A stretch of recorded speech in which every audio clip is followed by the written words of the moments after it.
महाराष्ट्र में सीएम कुर्सी को लेकर फंसा हुआ पेच अब सुलझ चुका है।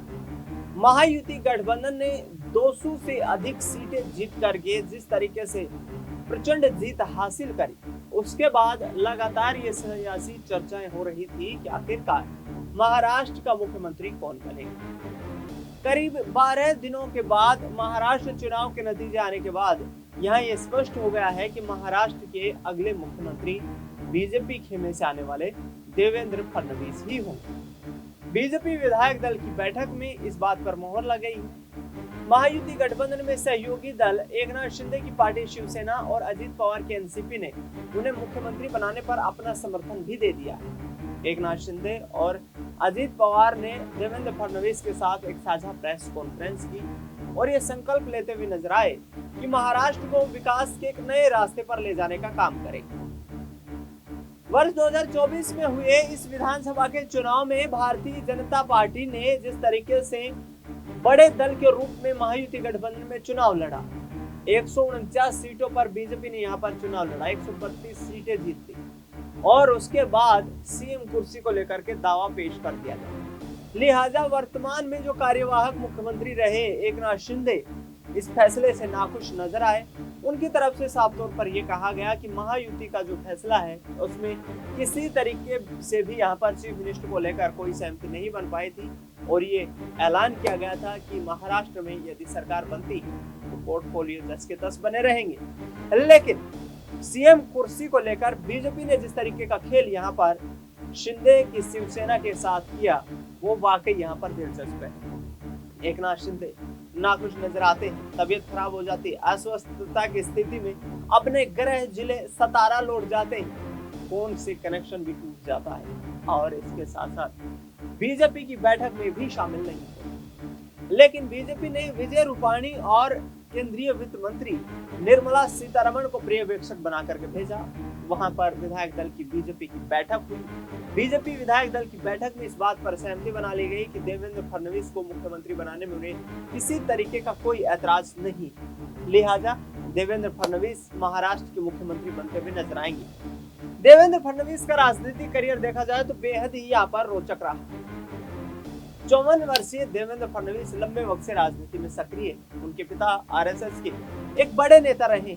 महाराष्ट्र में नागपुर से आते हैं और नागपुर में ही राष्ट्रीय स्वयंसेवक संघ का मुख्यालय है। लिहाजा देवेंद्र फडणवीस महाराष्ट्र में यहाँ पर नागपुर नगर पालिका से चुनाव लड़ना शुरू करते हैं, पार्षद बनते हैं। पार्षद बनने के बाद वह 1997 में यहाँ पर नगर पालिका के चेयरमैन बन जाते हैं। वर्ष 1998 में चुनाव लड़ते हैं, विधायक बन जाते हैं, लगातार उसके बाद विधानसभा में मौजूद रहते हैं और 2014 में भारतीय जनता पार्टी और शिवसेना की जो सरकार बनती है उसमें देवेंद्र फडणवीस को यहाँ पर मुख्यमंत्री बनने का मौका मिलता है। लिहाजा आरएसएस की पृष्ठभूमि से जुड़े होने के चलते उन्हें आरएसएस से भी जबरदस्त यहाँ पर फायदा मिला। इसके साथ साथ भारतीय जनता पार्टी के शीर्ष नेताओं के साथ भी देवेंद्र फडणवीस के अच्छे गहरे संबंध हैं और बीजेपी के अध्यक्ष भी रह चुके हैं। वर्ष 2013 में देवेंद्र फडणवीस बीजेपी के अध्यक्ष थे और उस दौरान यहाँ पर कांग्रेस पार्टी और शिवसेना को एनसीपी को यहाँ पर दरकिनार करके शिवसेना और बीजेपी ने सरकार बनाने का दावा ठोका। लिहाजा वहां पर देवेंद्र फडणवीस की मुख्यमंत्री के तौर पर पहली बार ताजपोशी हुई। उसके बाद पिछले 10 सालों से देवेंद्र फडणवीस महाराष्ट्र में बीजेपी को लगातार मजबूत करने में जुटे हुए हैं। 2019 में भी जिस तरीके से प्रचंड बहुमत के साथ केंद्र में मोदी सरकार बनी तो महाराष्ट्र में फिर से देवेंद्र फडणवीस और यहाँ पर उद्धव ठाकरे की अगुवाई में शिवसेना और बीजेपी ने सरकार बनाने का काम किया।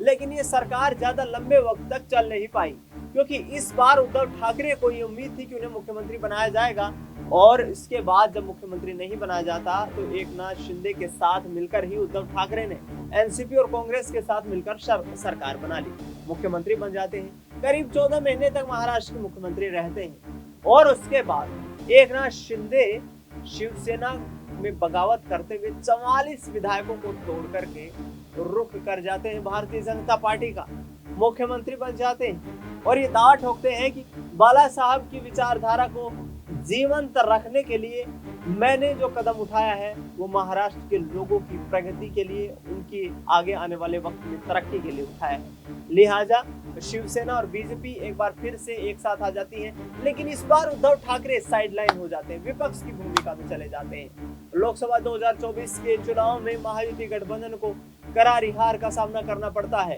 31 लोकसभा की सीटों पर महाविकास आघाड़ी गठबंधन जीत दर्ज कर लेता है और कांग्रेस बीच इसके साथ साथ एनसीपी और शिवसेना उद्धव ठाकरे गुट में ये चिंतन मंथन होता है कि अब महाराष्ट्र की राजगद्दी उनके हाथ लगने वाली है। लेकिन देवेंद्र फडणवीस की चाणक्य नीति एक बार फिर से काम करती हुई नजर आती है। लगातार सक्रिय रहते हैं लोकसभा चुनाव के बाद और इससे सक्रियता का नतीजा ये होता है कि महाराष्ट्र में बीजेपी सबसे मजबूत राजनीतिक दल बनकर 2024 में फिर से उभरती हुई सामने आई। महाविकास आघाड़ी गठबंधन महाराष्ट्र की राजनीति में बुरे तरीके से नेस्तनाबूद हो गया।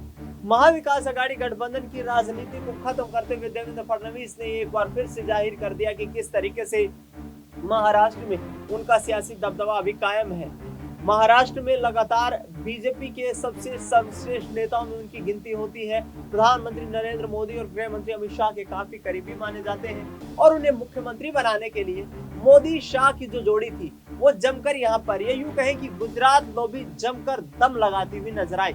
अब देवेंद्र फडणवीस की मुख्यमंत्री पद पर ताजपोशी हो चुकी है। एकनाथ शिंदे और इसके साथ साथ Ajit Pawar deputy chief minister की भूमिका में रहेंगे।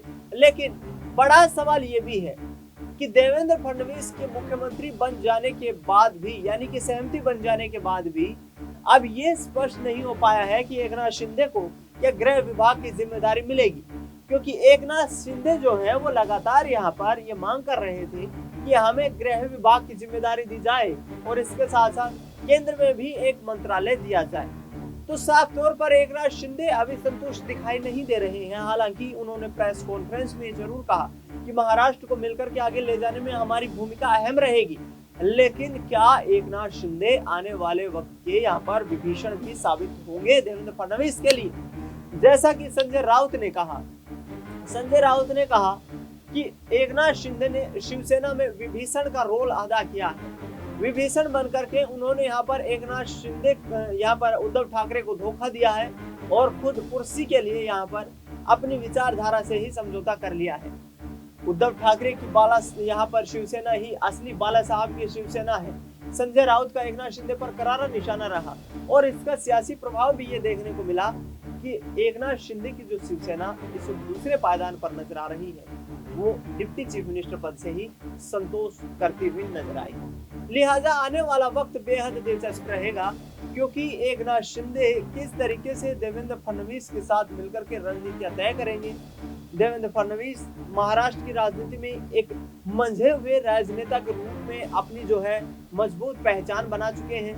मोदी शाह की जोड़ी जिस तरीके से लगातार उनको मुख्यमंत्री बनाने के लिए, महाराष्ट्र का सबसे मजबूत नेता बनाने के लिए लगातार संघर्षरत थी। आरएसएस की पृष्ठभूमि से होने का उन्हें फायदा भी मिला कि वहां पर महाराष्ट्र में नागपुर यूनिट जो है वो कहीं ना कहीं एकनाथ शिंदे के इर्द गिर्द घूमती हुई नजर आई।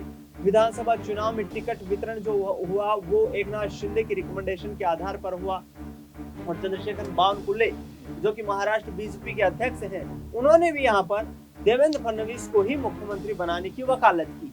यानी कि साफ तौर पर देवेंद्र फडणवीस का जो यहाँ पर कहीं ना कहीं कद बढ़ता हुआ नजर आ रहा है, आगामी वक्त में बड़े चेहरे के रूप में देश की राजनीति में उभरते हुए सामने आ सकते हैं। अब देखना ये होगा कि आखिरकार प्रधानमंत्री नरेंद्र मोदी और अमित शाह का जो ट्रम्प कार्ड देवेंद्र फडणवीस है, ये किस तरीके से चुनौतीपूर्ण सरकार को चलाते हुए यहाँ पर महाराष्ट्र की राजनीति में आगे बढ़ पाएंगे।